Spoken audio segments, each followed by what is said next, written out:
Okay, welcome to the G&JB show, episode number 53. Jack Bowen, how are you, mate? I'm good, White Hart. How are you, mate? Very well, mate.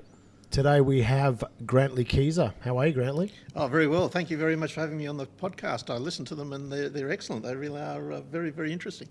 Excellent, mate. We thought you'd have many stories, being the journalist that you are and the author. We thought it'd be exciting to have you on the show, and I'm sure you've got many stories for us. Thank you. Yeah, it's interesting that you've got me on this week because next week is the launch of my new book, Knockout, which the ABC is going to be promoting all month on ABC TV and on ABC Radio, and it's essentially just my favourite stories out of boxing. I spent 40 years covering the sport, a bit more than 40 years actually, and not just as a journalist, but of course I was heavily involved in the careers of Jeff Fenech and Jeff Harding, Joe Bugner, even a little bit of Love Morton Do in the corner for those fighters, and very, very fortunate to have all those experiences and those stories to relate.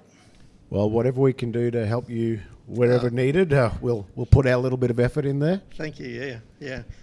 Mate, so with our guests, we always go back to where it started. Where were you born? How did you grow up? And let's evolve from there. Yeah, well, I was born in Ballarat, Victoria. My parents lived next door to my grandfather on a dairy farm down there. He was a World War I veteran who came back from World War I absolutely hating war. He'd seen friends of his blown apart not far from him on the Western Front. He came back and he was a very upright, very strong guy. He liked boxing. He liked watching boxing in the 1960s. We had a couple of great champions in Lionel Rose and Johnny Famechon, and he was a mad fan. But when I was quite young, we left Ballarat and moved to Brisbane, and I grew up on the north side. It was originally called Aspley, and then they hived it off and it became Bridgeman Downs, and I was lucky enough to grow up on an acreage out there. Nearly all our neighbours all had 2.5 acre blocks. We had horses and cows, and we used to play test match rugby league in the front yard with the neighbours, and in the summertime test match cricket. It was terrific, and I remember in Gympie Road, Aspley, the suburb that I lived in became Bridgeman Downs, but in Gympie Road, Aspley, the local barber, an old barber we just called him Jack the Barber. It was like a shop out of the 1940s. This is the late 1960s, but he had a photo on his wall of the barber shop, just like a Catholic might have a photo of the Pope. He had Johnny Famechon, and I was quite intrigued by that. And I remember at the time my brother knew a lot more about boxing than me, but we watched Johnny Famechon fighting Harada from Japan, and Famechon, it was very exciting. They'd fought a very close fight a little while earlier, and in the rematch, Famechon, who wasn't noted as a big puncher, drove Harada through the ropes and won by a stoppage in the closing stages. Very exciting, and that sort of made me very enthusiastic about boxing because Johnny Famechon was such a hero. And I remember as a little boy hearing that Lionel Rose had been beaten, and people were very downcast about it. He'd gone over to America and got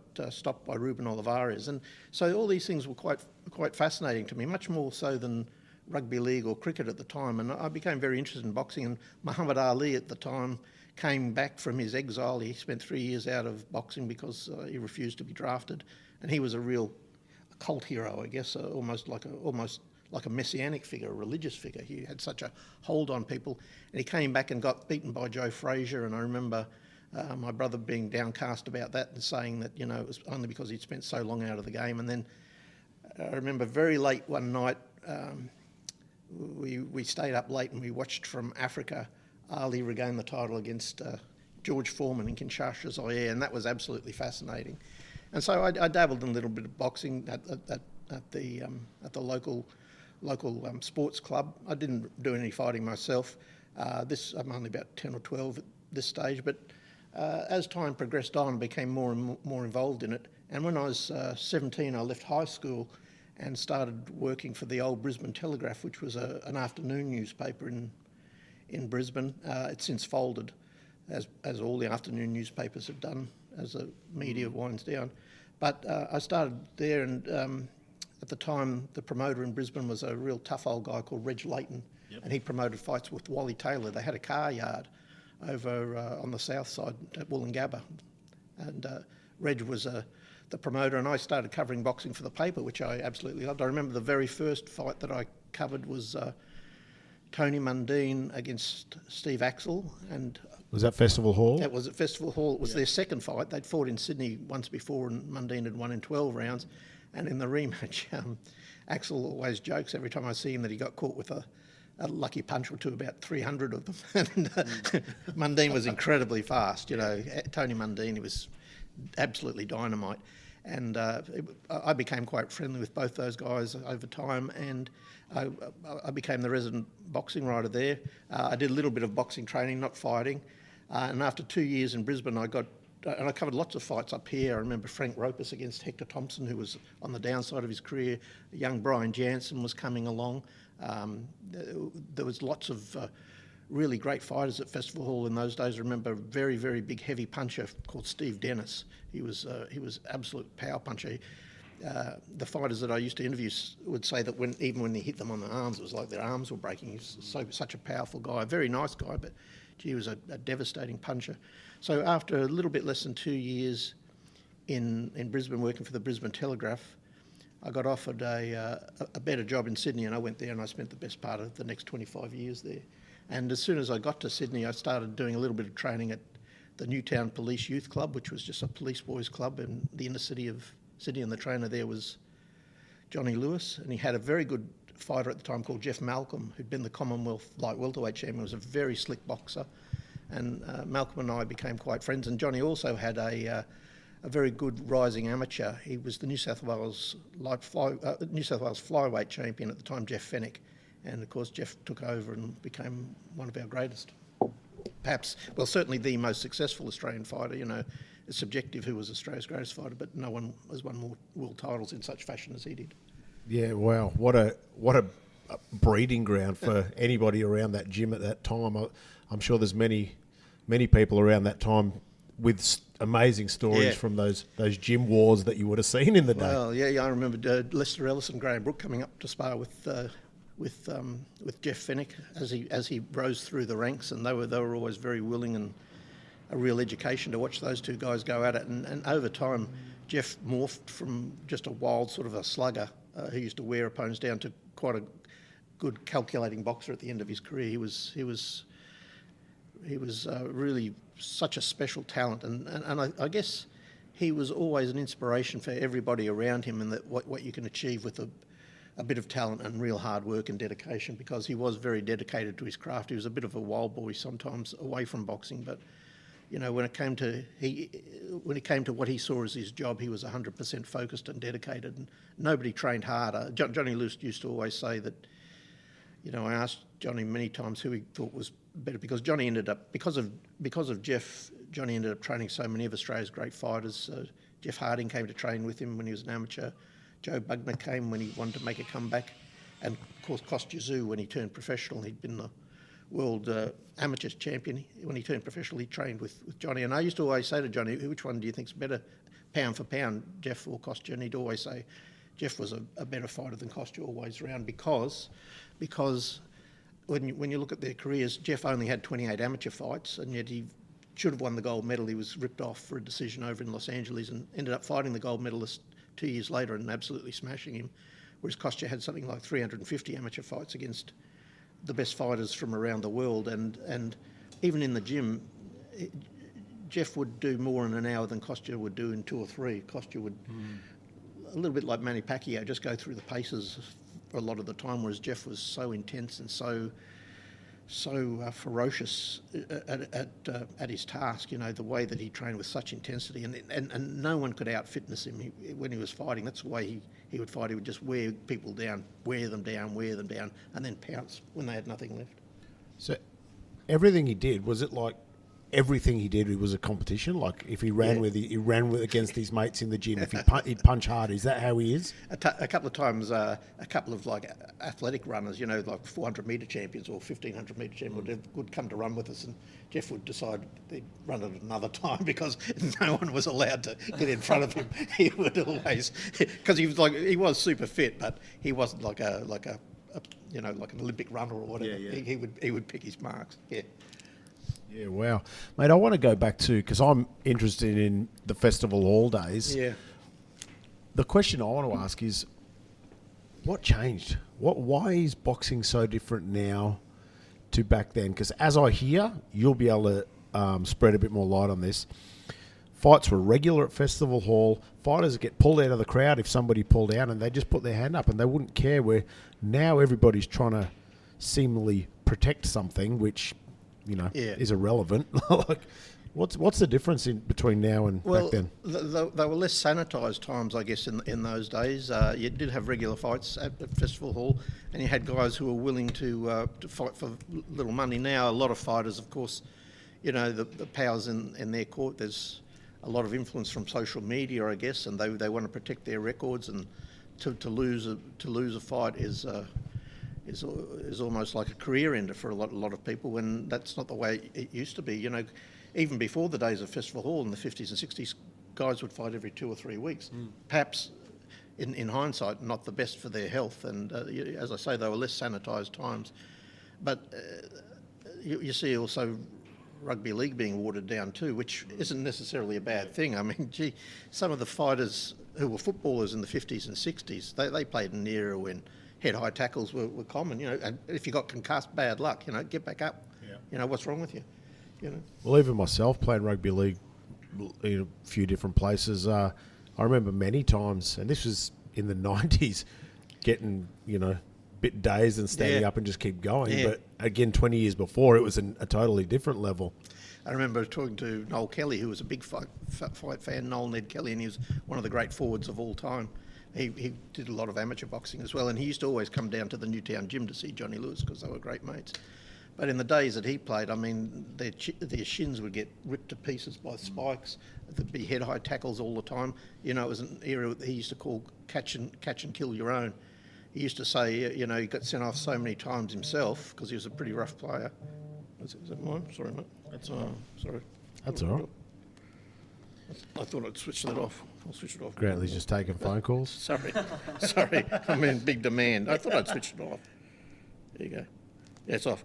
Yeah, he would say that in those days it was, a case of catch and kill your own. He used to say that he got sent off so many times when the postman used to blow the whistle, he'd head for the shower if he was in the garden, because it was such a common thing for him. But that was it. That was and all-in brawls on the field were common. Very, very unlikely to incur the wrath of the referee if you punched someone in the head. It was just part of the game. And, it's probably a good thing that that's all changed, really, for the health of the place. He used to say that it was accepted wisdom in the days when he was playing rugby league that you wouldn't drink before a game because it would slow you down. So they'd all go out there dehydrated and, he said, geez, by the second half you were thirsty, I tell you. Yeah, no shit. Beer at halftime, I think. Oh man, I think, well, obviously the times would have been a lot different too. Like even you saying, your grandfather went to war. Yeah. It'd be a lot harder, and even Vietnam. You were saying when you first started getting into Ali, that all those things were present on that time too. So I think the blokes would have been a lot tougher and more resilient to what's going on around them. Well, boxing was a much, in terms of participation, there would have been a lot bigger participation rates in boxing in those days. I mean, you used to do it at schools and used to do it in physical training, whereas now there's a lot more emphasis on boxercise and just looking good, really, isn't it? Rather than the manly art of self-defence, as they used to call it. Yeah, no one tends to put their bad days in the office on their social media, do they? That's right, yeah. It's all looking pretty, yeah. Yeah, that's right. So we go into schools and we work with kids in schools, but ours is a boxing program, but it's more of a mentoring program where we're sort of trying to mentor young men and how to make better decisions in their lives. And that's what a lot of people get through boxing. There are a couple of schools that actually do contact programs with us, which is pretty good, isn't it? Ipswich High and a couple of others, they come and do some bit of a contact program, which is it's a step forward. But in a lot of people, Grantlee, you'd be able to add a bit to this as well. A lot of people say, the saying of boxing saves lives.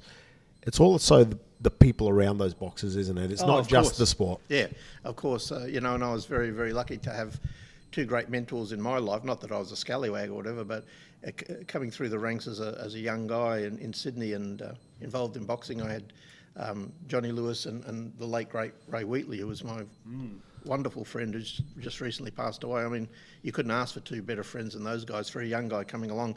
And Johnny was able to influence so many people for better. I got a message the other day, and it was Johnny more so than me, but I got a message just out of the blue from a guy called Geordie Peets, who used to be the hooker for the Bulldogs, and his son was I remember him. top player for the rugby league. But he was a young amateur boxer with us in the late 80s, and he had a few fights with Johnny. He was undefeated, if I remember rightly. And he just sent me a message out of the blue saying, I just wanted to send you a note to say how much I appreciated everything you and Johnny did for me in the early days to put me on the right path. And, things like that I wouldn't have seen Geordie for probably 25 years. And yet just for him to remember the fact that, especially it was Johnny more so than me, put him on a path where he was able to really make something of his life from not a great background, and yet he really made something of himself and had a wonderful family that he could be proud of. Mate, I want to go back to your journalism. So when you left school, you started working at the Telegraph, am I right? The Brisbane Telegraph, The Brisbane Telegraph. So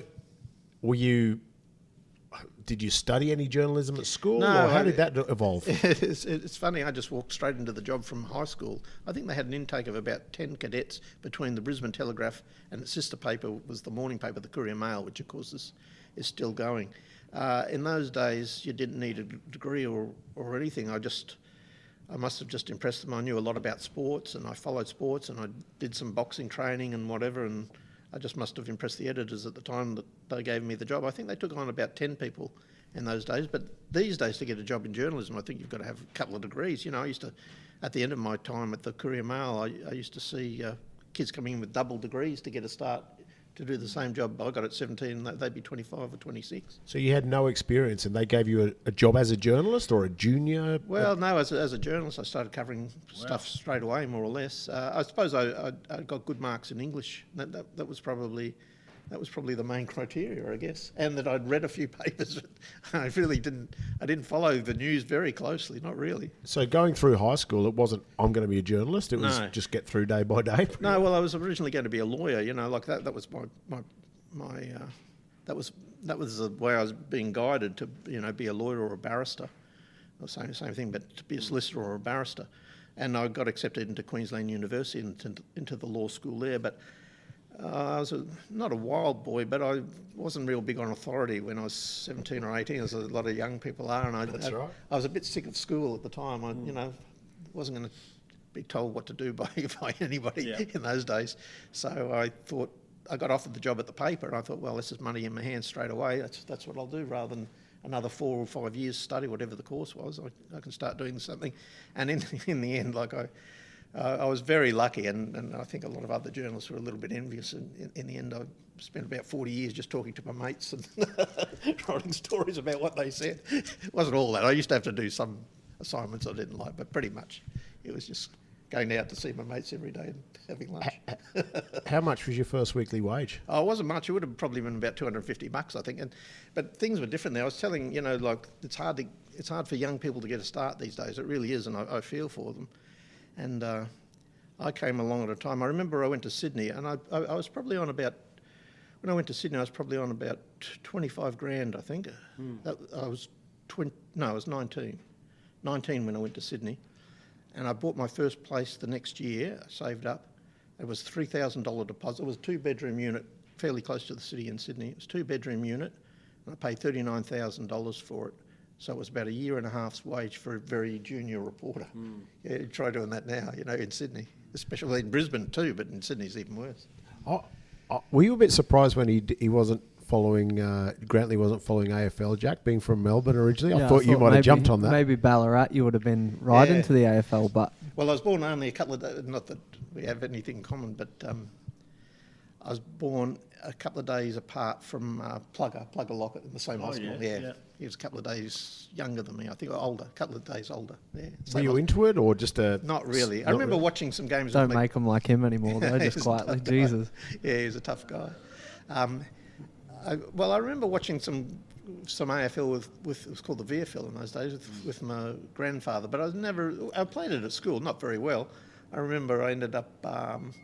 the coach asked me where I wanted to play, and I thought I wanted to play full forward because that was all the goals. But I said to him full back. So the team that I was in... You would have hated it, mate. I spent a very frustrating season. The guy that never scores goals. Never scored a goal. In the Melbourne Cold. Victoria. I remember I let a few goals through, I remember. So where's home to you, Brisbane or Melbourne?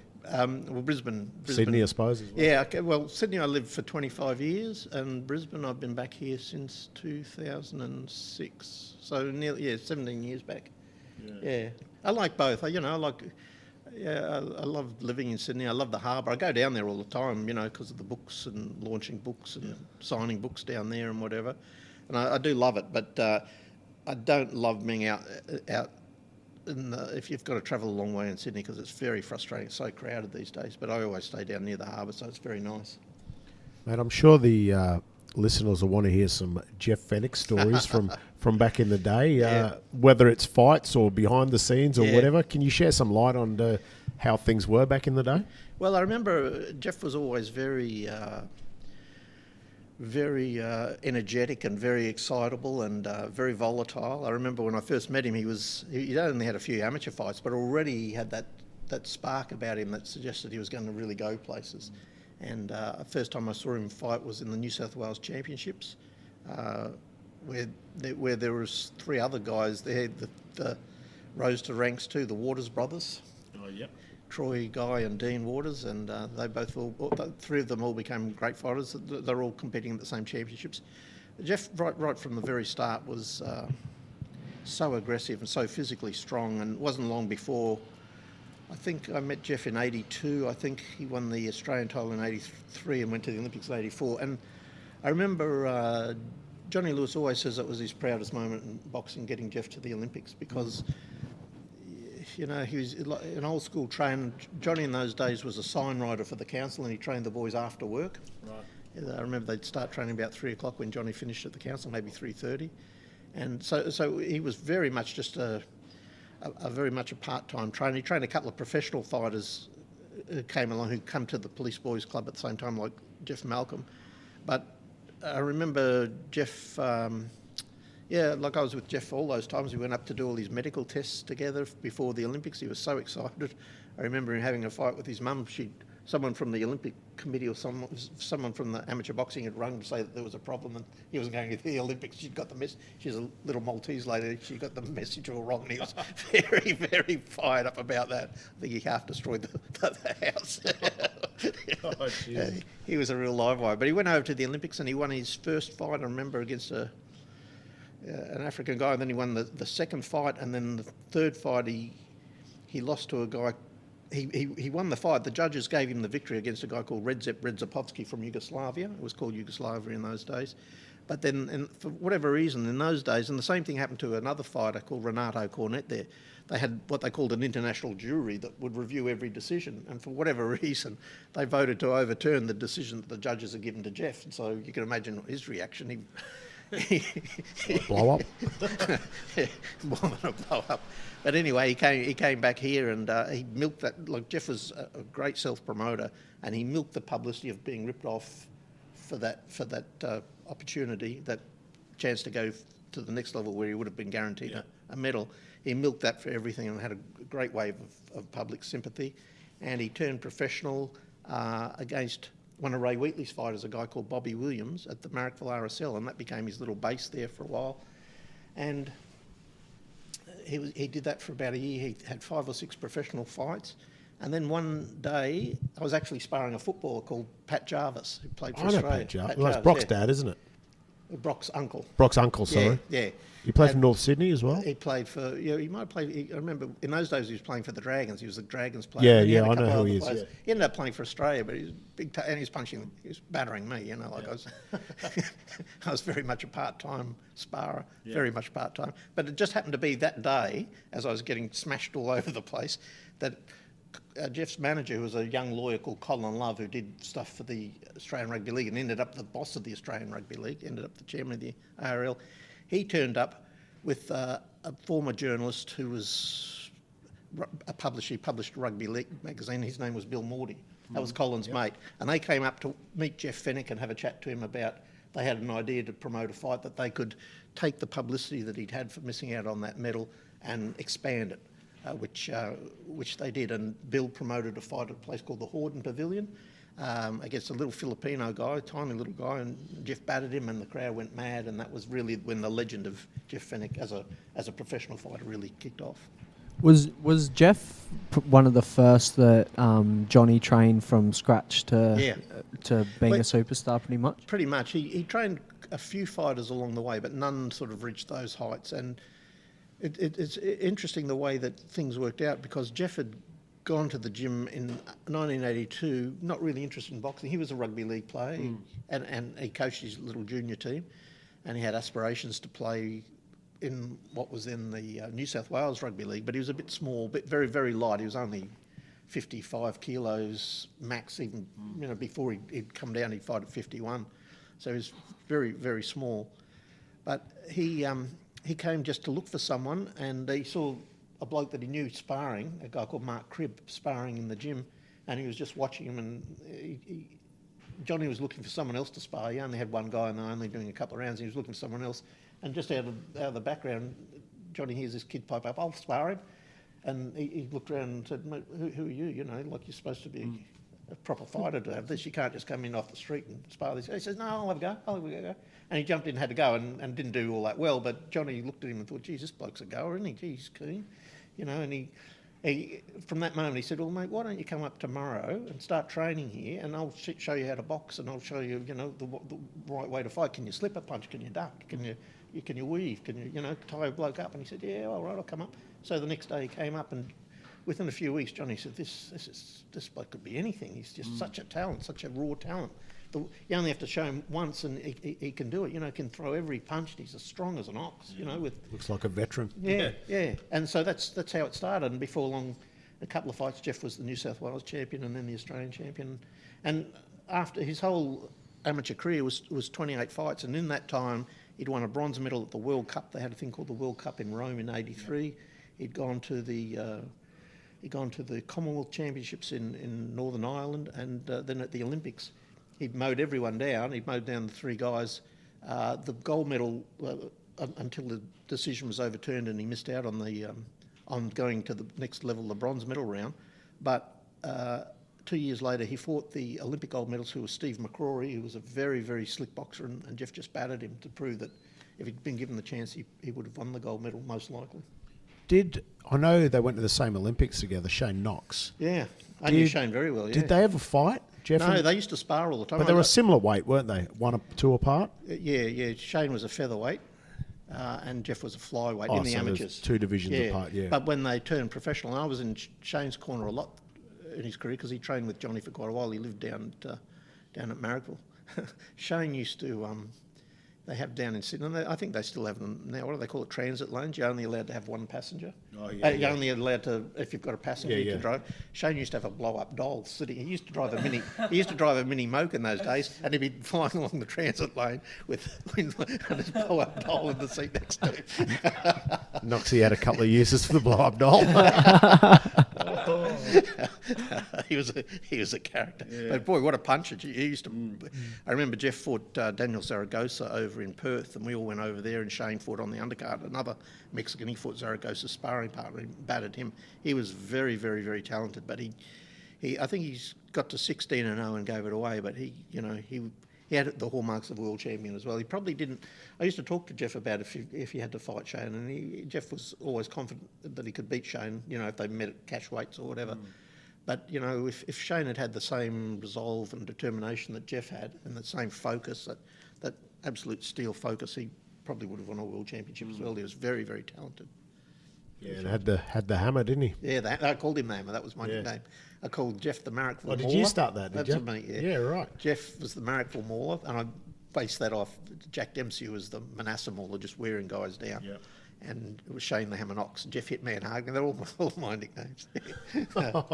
Yeah. So when was your first time in the corner with the professionals there? How did that come about? Johnny just asked you, or Johnny just asked me because we just sort of clicked. I think he just knew that I was a guy that could be reliable and trustworthy and whatever, and he didn't really have anyone helping him in the gym, and he just sort of he just sort of asked me to help him out. And I think the first time I went in the corner would have been, I went with Johnny and Jeff Malcolm to Fiji. And Jeff Malcolm had a fight over there. He trained with Johnny for a couple of years amongst about 75 other trainers that he had over the years. Has he been here? Did you train him? But the flash is the same now. Like, he rings you up when something's going on, and then you don't hear from him for ages. Yeah. I promoted, the last fight I promoted was Jeff Malcolm against a Filipino called Cisco Farrar. The first fight I promoted was I was helping Johnny in the gym and whatever, and Johnny wanted to start promoting fights and managing. He wanted the whole operation, and he wanted me to promote the fights for him. So together, I was really the promoter. We promoted Billy Johnstone against... Rugby league player as well? Yeah, great rugby league player. Played for Belmore, Bulldogs at Belmore Oval, and that's where the fight was. Yeah. Oh, right. Against Richie Roberts for the Australian middleweight title. Billy had already had a couple of cracks at Australian titles, and had lost. He'd fought Ken Salisbury, I remember, who was a very good boxer and a really good guy. This was 1984, I think, early 1984, February 1984 at Belmore Sports Ground. Billy Johnson against Richie Roberts. And I tell you, I was telling someone this the other day after Ray's passing. We were reminiscing because my friend Ray Wheatley had a fighter on the undercard, a 4-round fighter, and I was doling out the cash after it. The payment for a 4-round fight in those days was generally $80. Right. You know, people were keen in those days to fight. Yeah. But Ray was a hard negotiator, and I ended up stumping up 100. He said, "Oh, come on, it was a good fight. Can you make it 100?" I said, "Oh, all right, $100." You know, I think they get paid a bit more than these days. And I remember Billy Johnson was hard as nails. It was in the blazing outdoor sun at Belmore Sports Ground in the summer. You know, we didn't really think much in those days about health and safety. And for 11 rounds, Billy just battered Richie Roberts, who's the middleweight champ. Just battered him, but in the 12th round he went cuckoo. I don't know if the sun got to him or whatever happened to him, just the aggression just boiled over. And he went cuckoo, and he charged from his corner with his head down, just like a bull, and butted Richie Roberts. And Richie Roberts, that was his moment to shine. He'd lost every round. He flopped on the canvas like he was dead. And the referee, who was Billy Males, who'd been a very good amateur fighter himself, Billy Males, he had no option but to disqualify him. So in his third try at the Australian middleweight title, after winning nearly every round, Billy Johnson was disqualified.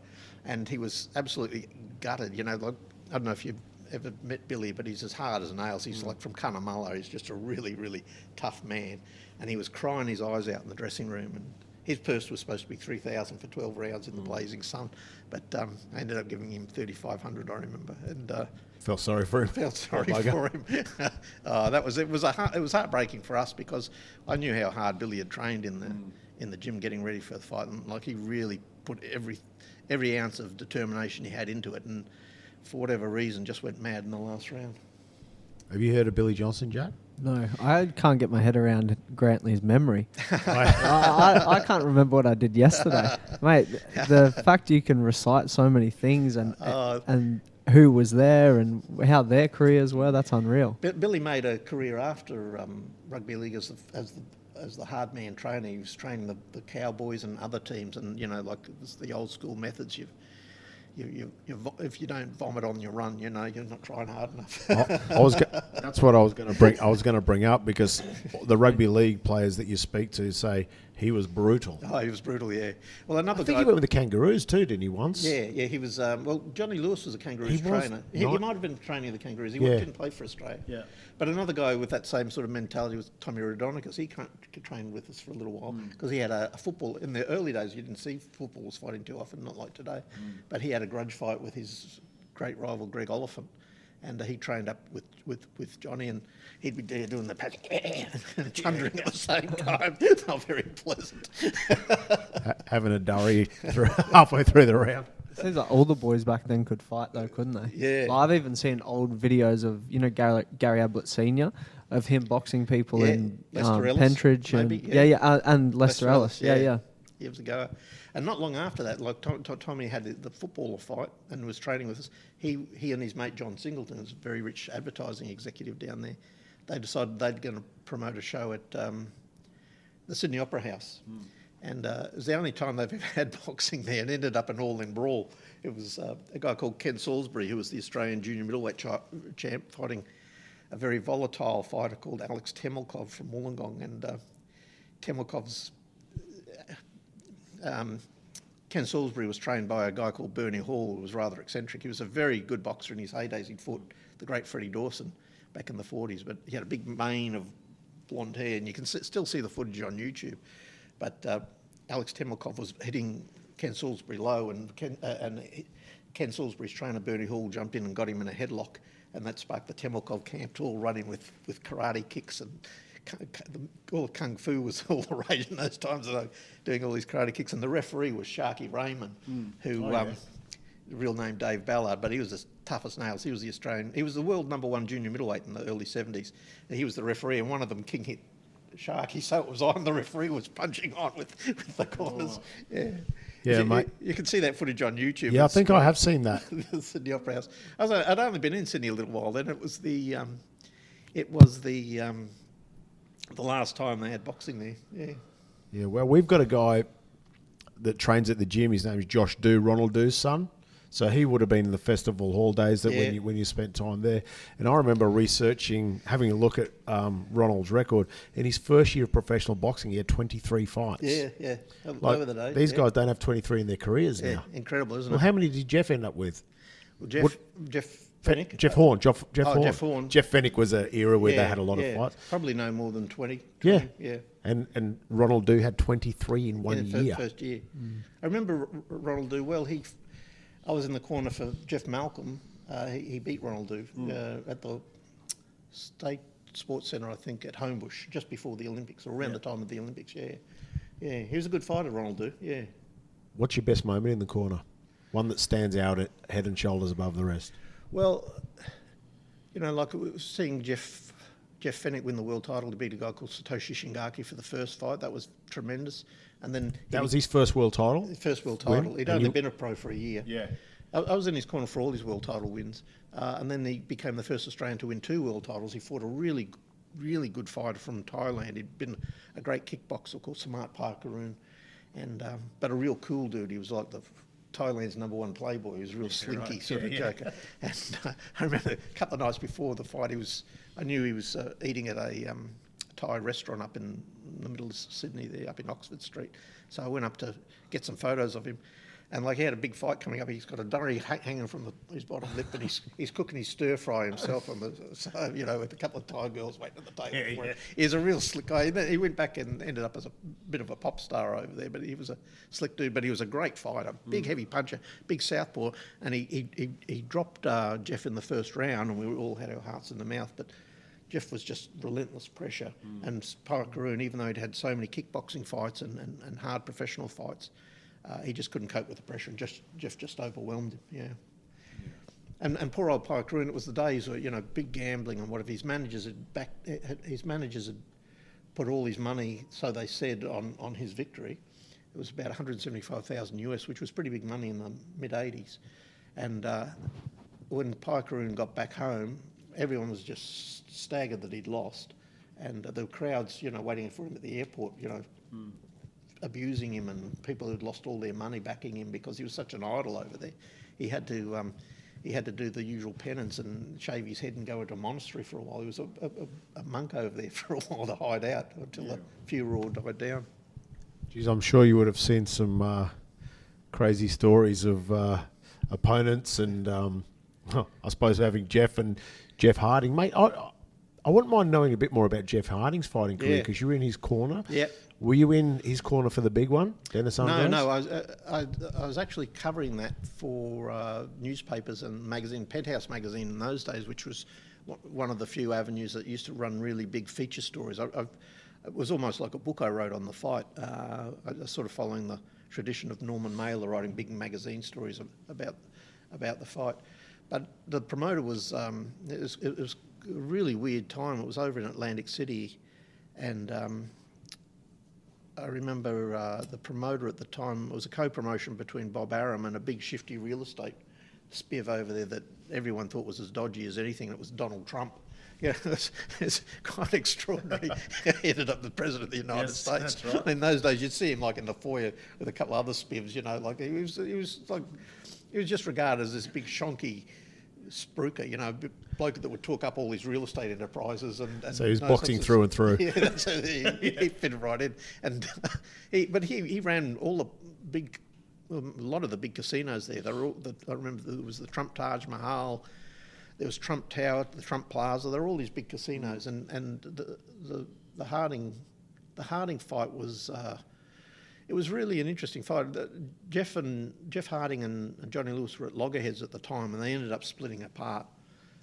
You know, there's always lots of frictions and rivalries in boxing, and I think Jeff Harding was very envious of the time that Johnny Lewis was spending with Jeff Fenech. It was one of those situations, right. You know, like you don't love me as much, so I'm going to go somewhere else. Yeah.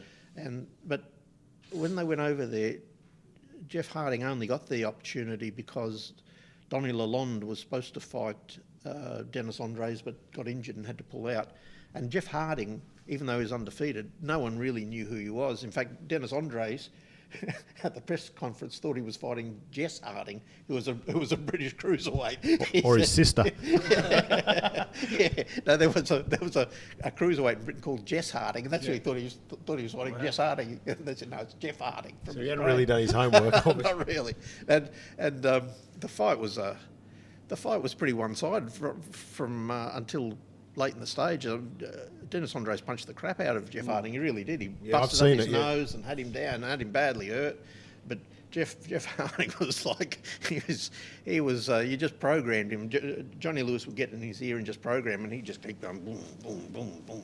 And that's after 11 rounds of that. Dennis Andres, he'd hit Jeff Harding with everything, and he was still there. And I think it broke his heart a little bit.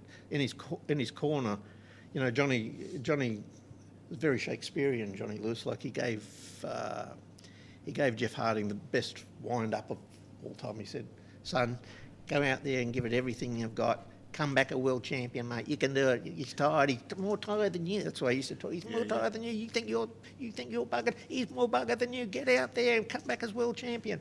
And Jeff Harding got up and Dennis Andres in his corner. They said, "Oh, you know, it's close."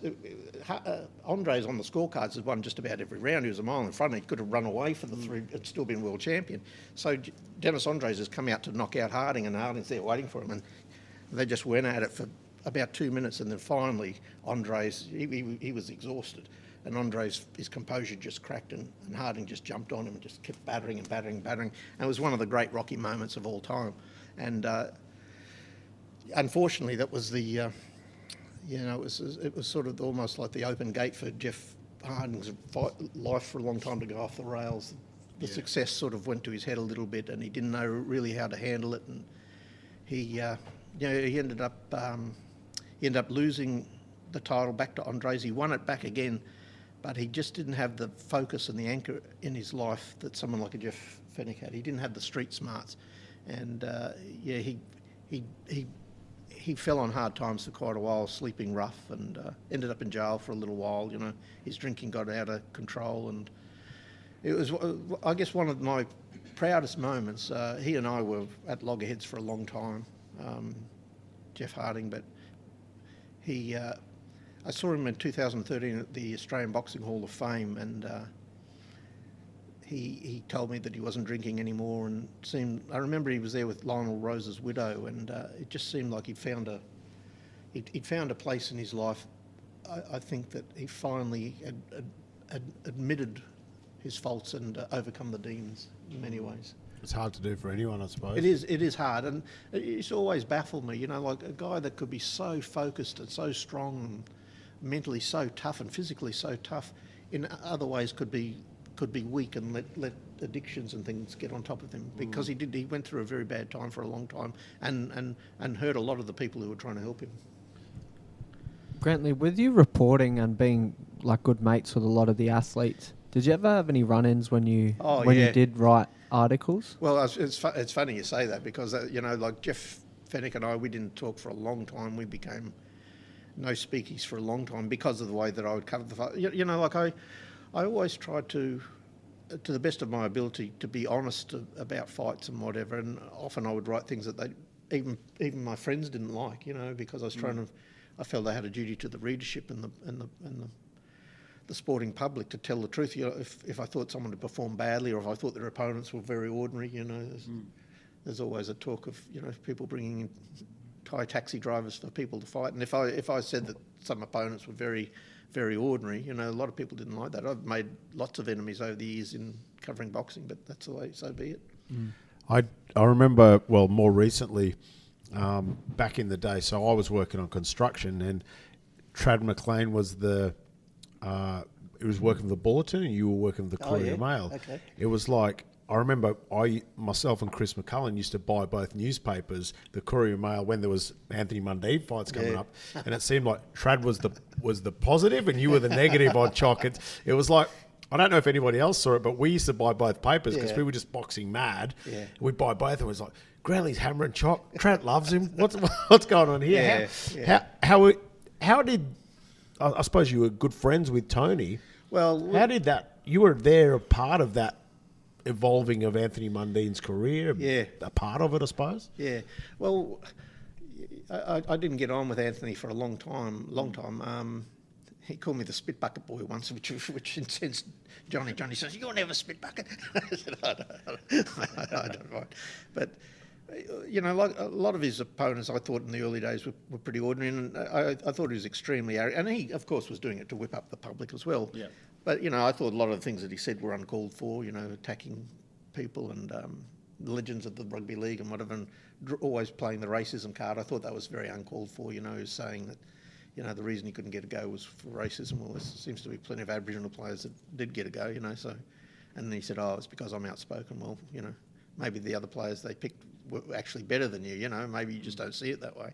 So we didn't get on for a long time, but we ended up quite getting on quite well, and I had enormous respect for his talents, incredible respect. My mate Ray Wheatley virtually secured his IBF fight against Fenech over in Germany, and that was a surprise. I didn't think he'd go as well as he did. And for the first 6 rounds, he was giving Otke a boxing lesson. Otke was a tremendous boxer, a great boxer, who said not that long ago that Mundine was the best opponent he ever fought, and he fought lots of good fighters. He did. Yeah. I've heard the same too. Yeah. He said that Mundine was the fastest, the most talented person that he'd faced, which was a huge compliment because he fought great fighters, Otke. To fight for a world title in your was it 10th fight or was it his 11th? Yeah, 10th, I think. Yeah, or after 10 fights, whatever it was. Anyway, we were over there in Dortmund, and I remember I sat next to Sam Solomon, who pushed Anthony pretty closely in the first fight, and I sat next to Sam right on the ring apron, and on the other side was a guy called Mickey Van, who's a leading referee British. in England. British referee. And after 6 round, Mickey Van says, "Looks like your boy's going to get it." I said, "He's not my boy." And, I like his dad. yeah. And then I guess common sense prevailed in the end because Anthony fought well above himself, but the pace of it, he wasn't used to that sort of pace. Yeah. And Otke was very, very clever. Oh, very military European style high hands. Yeah. When you mentioned Mickey Van, though, Mickey Van was the referee that kicked the towel out when Mick Katsides fought Graham Earl. Yeah, Did you cover that? Did you cover that fight? I didn't cover that one. No, but I remember. Yeah, he was very old school. I don't know if Mickey would like it if someone did that to him. No, definitely. Yeah. And we actually had him when I took Paddy Murphy over to Ireland. He was the referee for that fight against Peter McDonough, who, anyway, so I've met him before, but yeah, when he kicked that towel out against Mick Katsides, that was crazy bizarre. To think that would happen. Bizarre. I asked Tony who'd win if they'd fought him and his son at their best. Wow. Tony, of course, thought he'd win. But as he said, my boy's a very talented boxer, very good, he said, but he was blessed that he came along in an era where there were 4 world champs for a start, and also that there was a super middleweight division. Tony was a light heavyweight who had to fight as a middleweight because he had to boil down. They made him fight as a middleweight. So a lot of his fights he went in very, very weak in Tony. But as he said, I was a better puncher than Anthony. He said, when I used to hit him, that was it, lights out. Yeah. During your time with Anthony and Tony, and not really get along with Anthony, but Did you still have a friendly relationship with Tony Mundine? I would see him, and he was always respectful. I found him a real great gentleman of the sport, Tony, and I found him an inspiration too. He's 70 years old, or even more now. Yeah. Or he's around 70 years. Or was he born in 1950? I think 52. And the guy's still super fit. He's and he puts that down just to clean living, no drugs, no drinking. Just looking after himself and doing exercise every day, which is terrific. I was actually in his corner once against a guy called. And it summed up sort of Tony's career.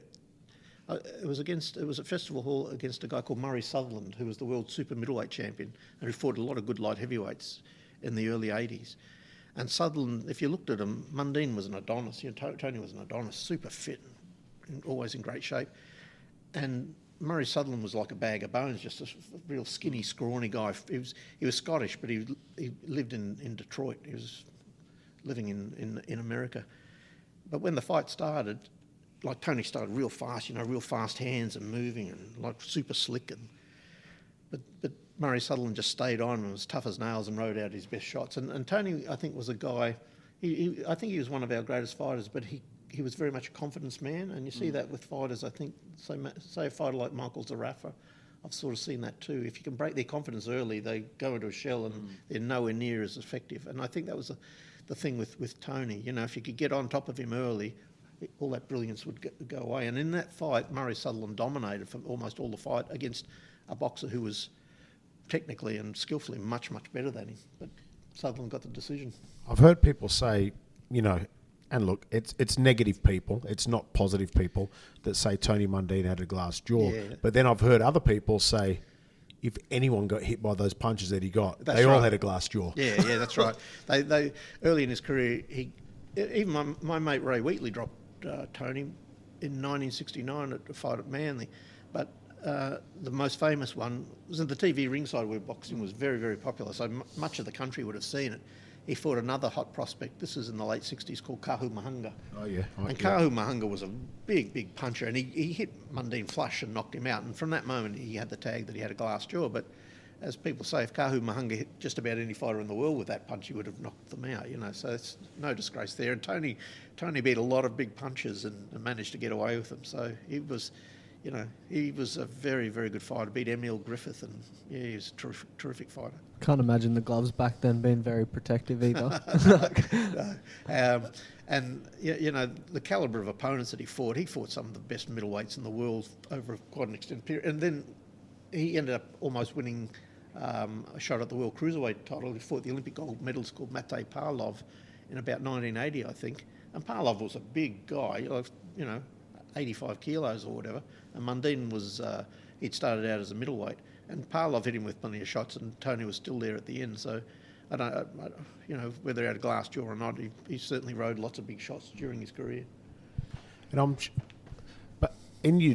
to talk about your journalism now. Nowadays, obviously, the landscape's changing, just like the boxing world. Yeah. Back then, the way you would have wrote, it was all about newspaper. Yeah. Would you write that night? It'd come out the next day or 2 days later, or? Yeah. Well, it's all towards the end there. The last few years of my career, it was totally different. You were writing for the websites. It was like constantly on the go and having to update the web. Got to be instant too, because that's what people need now. Whereas when I started out, you could take all day to write a nice big feature story about a fight, but now everything's instantaneous and everything. And I think the magic of the journalism gets lost there, and there's a lot of misinformation. I remember when Jeff Horn was fighting Terence Crawford, he missed the weight the first time on the scales, and I'm getting messages on my phone. We need the Jeff Horn story urgent. It looks like he's going to lose his world title, because he's missed the weight one go, and I'm sort of sending back. No, he'll come back in half an hour and be on the weight, everything. But back at the office, they don't know that. They're saying, because someone else has told, someone on social media said, it looks like he's going to lose his world title. So a lot of the magic and a lot of the expertise, I think, in that sort of sports journalism has been lost because of social media. Yeah, it's a different. Everyone thinks they're a journalist nowadays. Yeah, that's right. Everyone's and social media gives everyone a megaphone, don't they? And there is a lot of misinformation in there. I remember when I went over to, things were totally different. In 1987, I went over to England with Joe Bugner for his fight with Frank Bruno, and I saw another side of the journalism over there.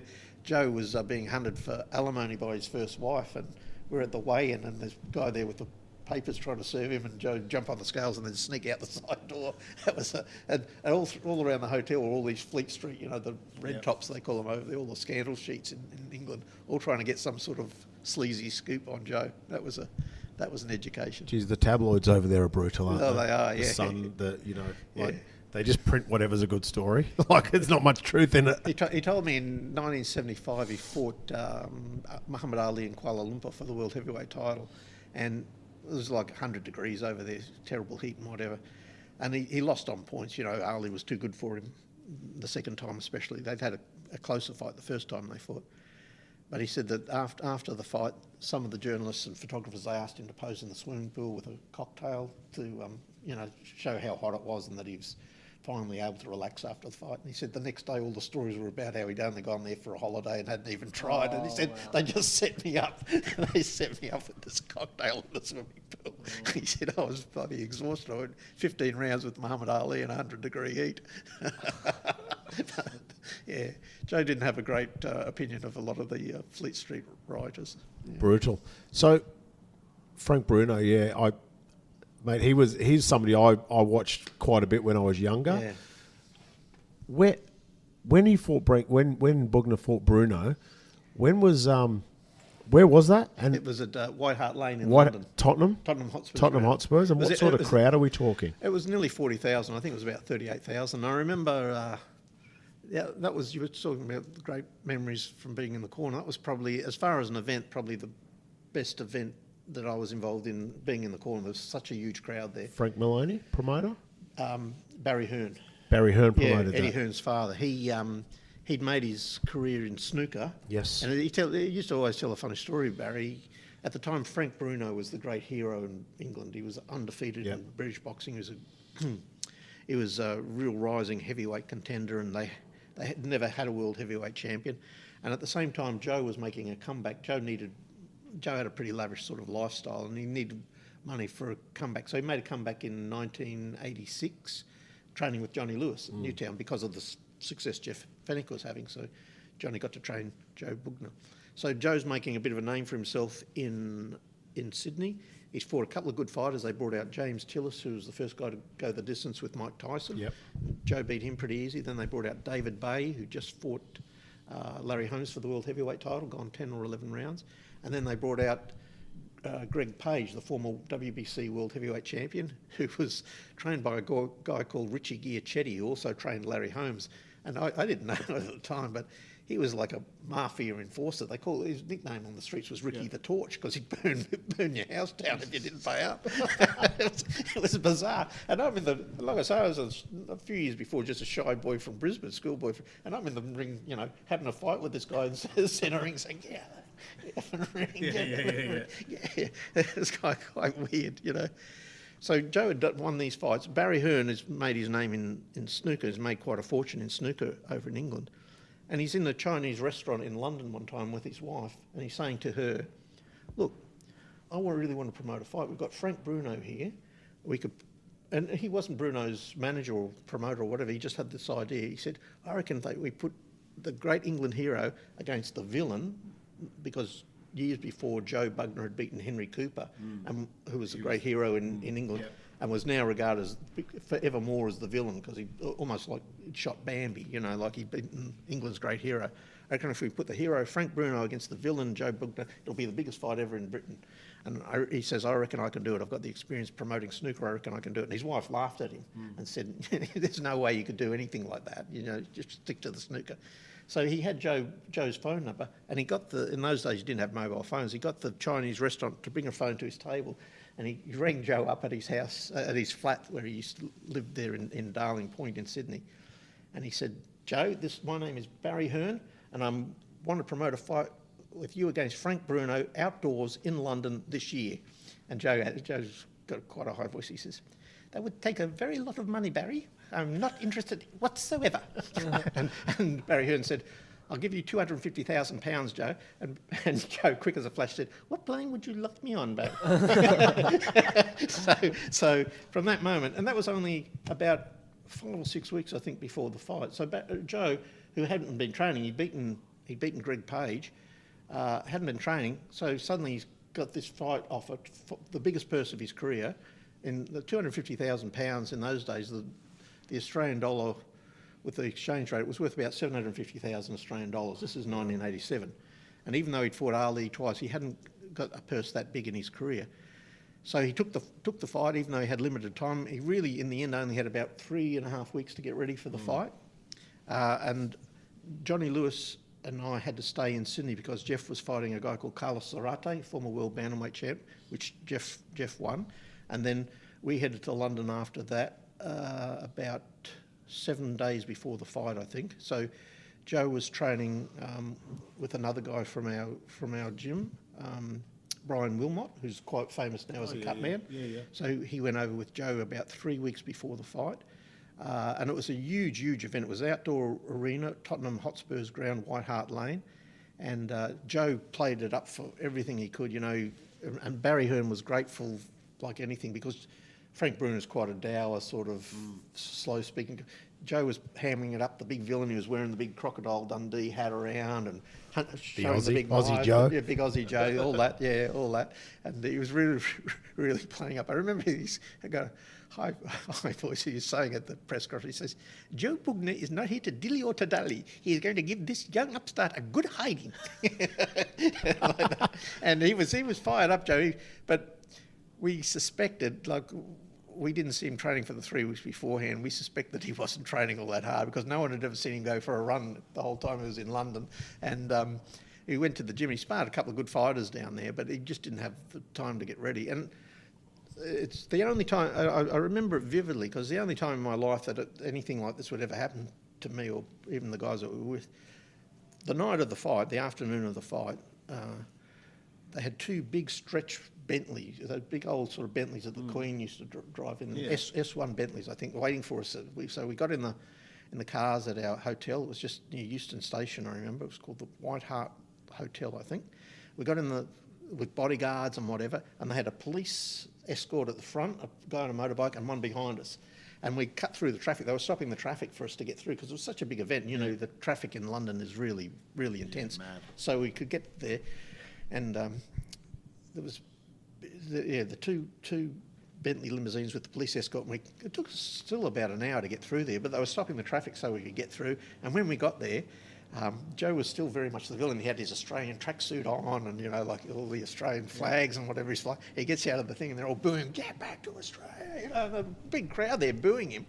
Anyway, we go to the dressing room to get ready, and they got me to go and check on Frank Bruno's gloves, his hand taping and whatever. And Frank Bruno had this image of this big, happy, affable, sort of fun-loving guy. It was the darkest, most intense dressing room I've ever been in. He was there ready to kill. He had and he's banging them against the wall, like boom, boom, like this, smashing it. And he was ready to kill. It took me quite. I was quite intimidated. It took me really by surprise because every time I'd encountered him, he'd been this big happy guy.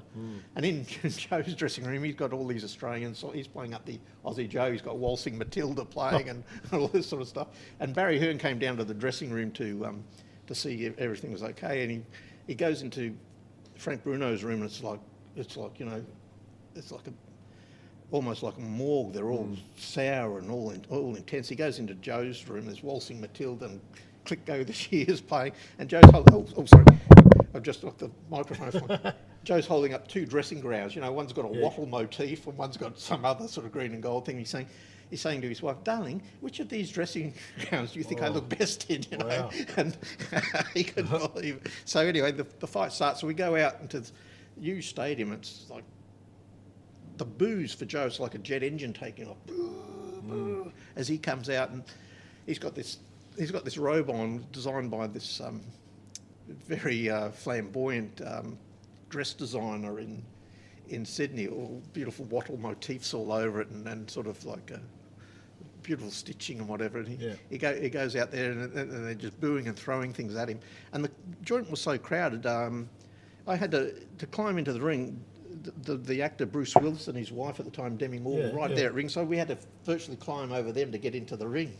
Wow. And it was the most supercharged atmosphere I've ever seen. Even though I'd been involved with Jeff Fenech and Jeff Harding, the atmosphere there was just absolutely electric. And when the fight started, Joe was doing Joe came out to do his best. He thought that he could beat, even with limited preparation, they could beat Frank Bruno. But it wasn't to be. He gave a good fight, I guess, for about the first 5 or 6 rounds, but Bruno was just too... Bruno at the time was 25 and absolute peak physical condition, and Joe was 37 and down on condition.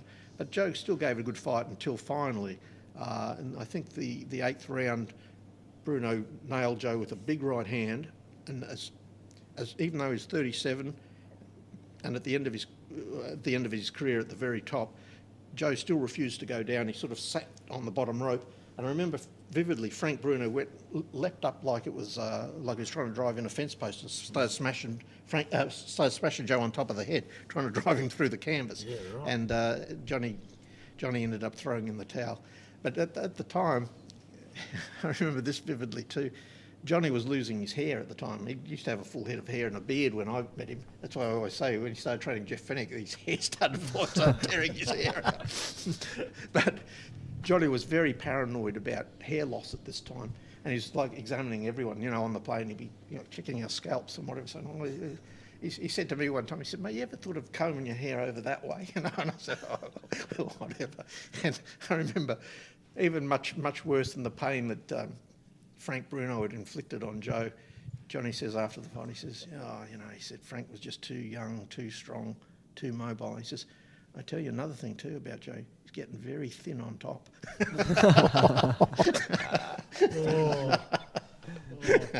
Geez, I wouldn't have thought Johnny Lewis would be like that worried about. That's new news to me. He was very worried about hair loss, yeah. But he learned to accept it over time. Well, you just have to, don't you? Yeah. We all go there eventually. Jack's going there before me, I reckon. I'm going grey, and that is from you. But I tell you, I was so lucky. I did an interview with Fight News a little while. My friend Ray Wheatley was always doing great things to help me. Always, ever since I met him 40-something years ago. And one of the last things he did for me, he did a big interview on my involvement in boxing for Fight News, which he wrote for. And I said in the interview that meeting Johnny Lewis was probably one of the, well, definitely one of the very, if not the best things that ever happened to me, because, as a young boy when I went down to Sydney, I didn't really know anyone. Johnny introduced me to a whole world of,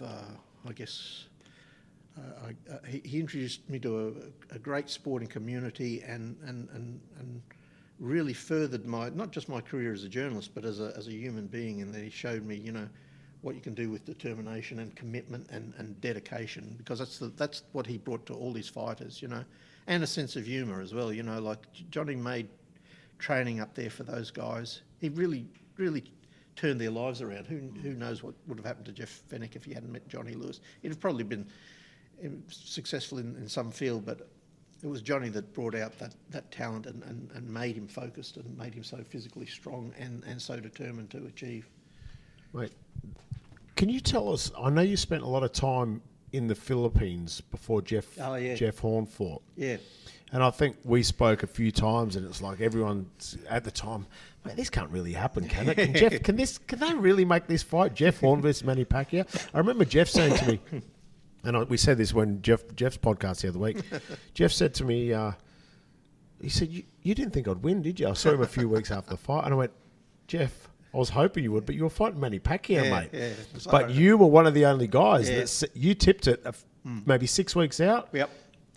Give us a bit of why you thought Jeff was going to beat Manny Pacquiao. And it's funny because just the night before, I think Ray Wheatley did an interview with me for Fight News, a video interview, and I tipped Jeff to win there too.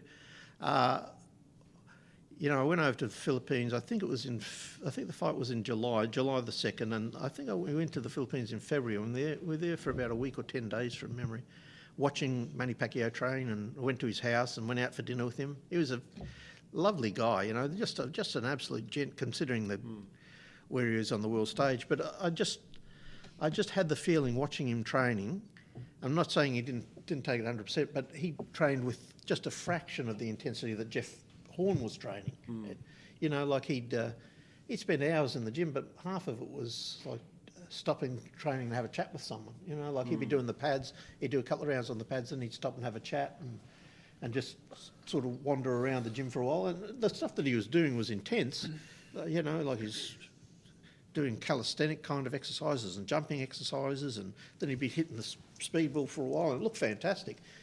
But the way that Jeff Horn was training with Glenn Rushton and with Dundee Kim, it was full on, really, really focused and determined, and you could just see the hunger in Jeff Horn's, just in the way that he was approaching the fight was totally different to the way that Manny Pacquiao was doing it. And then then he started sparring with Cesaro Monsot, and he looked dynamic.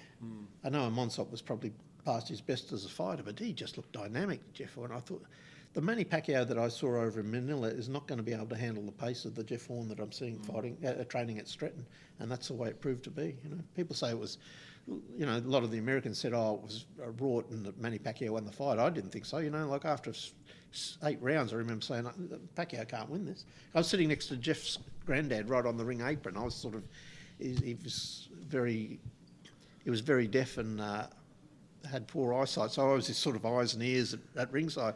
And after every round, I was saying, "Yep, that's another good round." I remember the 9th round though. He was saying, "How's he going?" I said, "Oh, he's got a lot of rounds in the bank." That was very touch and go that round, but he managed to get through it and won the fight. I thought he won fair and square. I didn't think that there was any doubt whatsoever. No, I agree. Like we both have our moments, have our recollection of that night. I remember being stood next to Chris McCullen, metres from the ringside, because I had Damien Hooper fighting earlier on.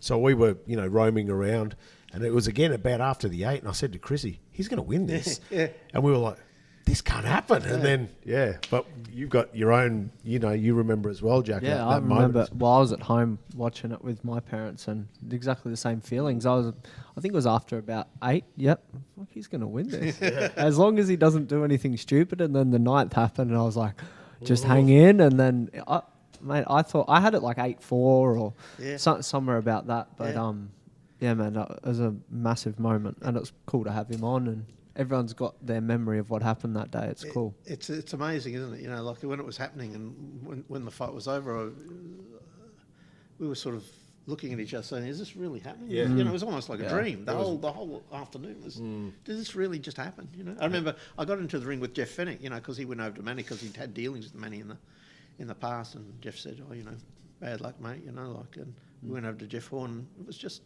was almost like Alice in Wonderland stuff, you know. This kid that didn't even really like fighting and still doesn't really like fighting, you know, still doesn't like getting hit or hitting people, whatever. Just beat Manny Pacquiao, you know, the guy that we'd seen bowl over everybody, Ricky Hatton and Oscar De La Hoya, all those people, you know. The Jeff Horn story is crazy, mate. It's crazy. For him, like, just going up to the Mansfield Tavern, watching the Australian Championships, going, "Well, I can beat this guy." And like he said, that was my thought, but I knew now I know I couldn't at the time. But he said, like, but the self-belief, and that's where Jeff and Glenn work together, you know what I mean? They worked with Glenn's mental force of that mental strength against Jeff, and Jeff just bought into it. It was what a partnership. A lot of people, and there's a lot of jealousy in boxing, of course, and people bag Glenn Rushton and his training methods, and they say, "Oh, you know, he holds the pads all funny and whatever." But as I say, only he could have done what he did with Jeff Horn. You know, he got in the mind of a kid who was a bit of a nerd and, you know, bullied at school or bullied after school, whatever. Got in that kid's mind and made him believe that he could achieve that, and he did. He took him step by step along that path until he believed going into that ring. I remember because he came right down next to where his granddad was and sort of pumped fists with his granddad. He believed when he got in that ring that he was going to win the fight and nothing was going to stop him, and that's what sustained him in that 9th round, you know. And I honestly believe only Glenn Rushton could have gotten in the kid's head like that and made him, taken him from nerd to, you know, great world champion. From nerd. I think even just touching on the intensity, Grantlee, like I remember Shane Mosley Jr. come to our gym and you said, these guys say they train for 2-3 hours, but half of it's just getting your hand wraps on. And just they're just dicking around. And just the fact you touched on that's exactly what you said as well back then. Because he lost on that night too. He lost to Dave Toussaint.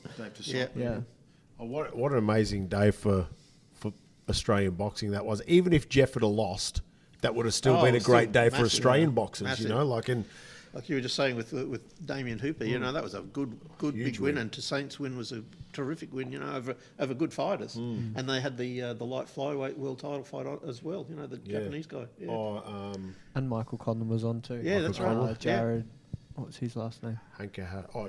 from Fortitude. Steve Della's gym. Yeah. I forget his Juarez, they call him. I Yes. can't remember. Yeah. his- Yeah. That's bad. Jared Owen. Jared, yes, There it you was. go. Yeah, Yeah. there we go. Again, Grantlee Yeah, remembers. he's onto it. it was a phenomenal day, wasn't it? You know, it was even bigger. It was an even bigger occasion than, as I say, Bruno and Bugner. But I wasn't in the corner for any of those fights. So the Bruno Bugner one was for me the most intense atmosphere because You've been involved with it. Yeah. Mate, I look. You've seen more great Australian moments than me in sport, but mate, I can't top it. I cannot top that with anything. To me, like I keep saying to Jeff, Jeff was a bit downcast after he lost to Terence Crawford and then lost the fight with, and then of course with Tim Tszyu. But as I keep saying to him, mate, no one ever can do what you've done. You know, to go from a bookish kid at school to beating Manny Pacquiao within a few, that's the greatest story of all time. You know, and to still be a good bloke at the end of it all. You know, I just think, to me, he's just such a great Australian hero. And that moment wasn't just a great moment in Australian boxing. To me, it's one of the greatest moments ever in Australian sport.